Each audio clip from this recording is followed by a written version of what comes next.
Well, I took the day off yesterday, so I'm back at it today, and we finally have the whole wiring harness, or the engine wiring harness, out of the vehicle. There is some stuff here I don't need, but I like to keep as much intact as possible, just in case. And then, as I've said before, and I always say, label your shit. Like this. If I didn't label this, I wouldn't know what this is for, and I'd be wondering and scratching my head, chasing my tail, and thinking that maybe it's a crank position sensor, because it's very similar, and it's very close to where that is, but if it's not labeled, you don't know. So do yourself a favor, label your stuff. Injectors, or coils, which one? Injectors. Label those with cylinder number, stuff like that. Other stuff down here, I just labeled this branch, 2 rear, transfer case, fuel pump. Okay, transfer case stuff I don't need, but I wanted to retain as much of the fuel pump wiring as I could, and you know, I need it down the road, it's there, blah blah blah.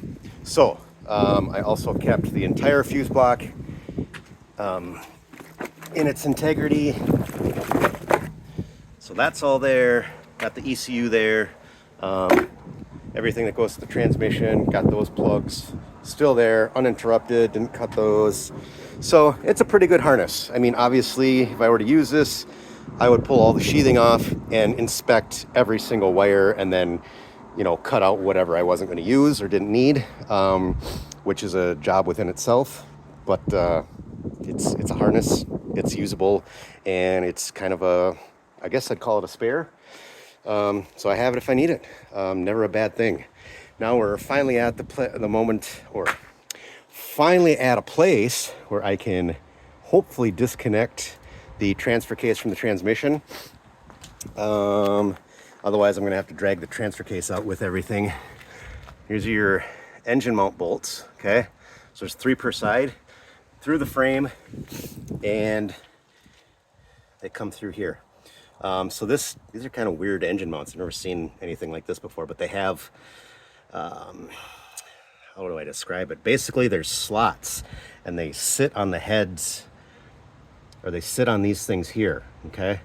And then that automatically lines them up. You could also attempt, I might be able to, yeah, you could probably get the bolts off the block there too, which may or may not be easier. Since I'm already here and had this stuff off, had the struts off, I'm just going this route. Once it's up a little bit, I may have to pull the mounts off the block, but we'll see. And yeah, so I only had to pull the struts out and disconnect the top ball joint. So that gave me enough space to get in there, to get to those bolts and stuff. Get the diff out the other day, like I showed you, and get everything I needed to get to. The starter was actually a real pain in the ass. Not the bolts so much. The starter bolts were fairly easy to get to, but getting to the wiring on the front side of the starter, I actually ended up having to cut those. The one stud just broke right off. I did get a ratchet on it and just busted right off. So I just said screw it, and I cut them, and they're pretty obvious which is which. But yeah, this is where we're at, people, and progress continues. Stay tuned.